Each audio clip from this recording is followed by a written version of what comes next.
Sono stanco, finito, spossato, non mi reggo, son tanto provato. Margherita, Claretta e Lulù m'han ridotto che non servo più. Sono un uomo di moda fatale, con le donne so spesso brutale. Le strapazzo, le mordo, le scippo, donc morse più peggio in un lupo. Mi chiamano Gaga, Gaga di qua, Gaga di là, tutti vogliono Gaga.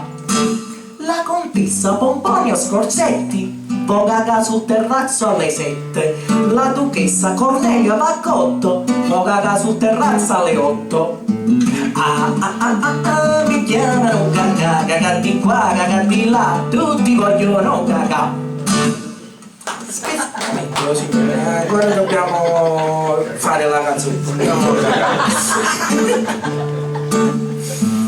Spesse volte mi dice la gente che non vivo, che non so far niente, ma la gente maligna non sa che fatica che faccio a giocare.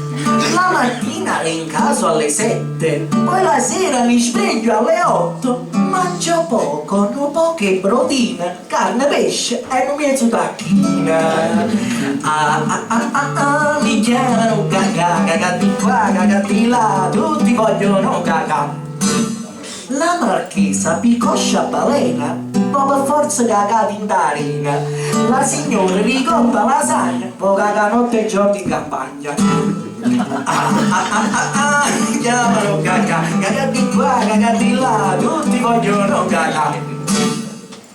Il dottore Filippo Castrata ha trovato una nuova sciupata e mi ha detto: mio caro Gaga, per 3 mesi non devi fumare.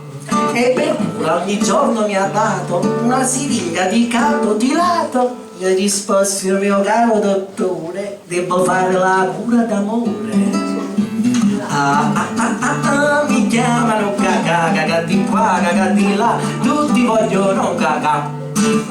La cantante Luciella De Balco, per forza Gaga di due palco. La pittrice Pennata Spennello, può Gaga quando fa l'acquerello. Mi chiamano Gaga, Gaga di qua, Gaga di là, tutti vogliono Gaga, Gaga di qua, Gaga di là, tutti vogliono Gaga.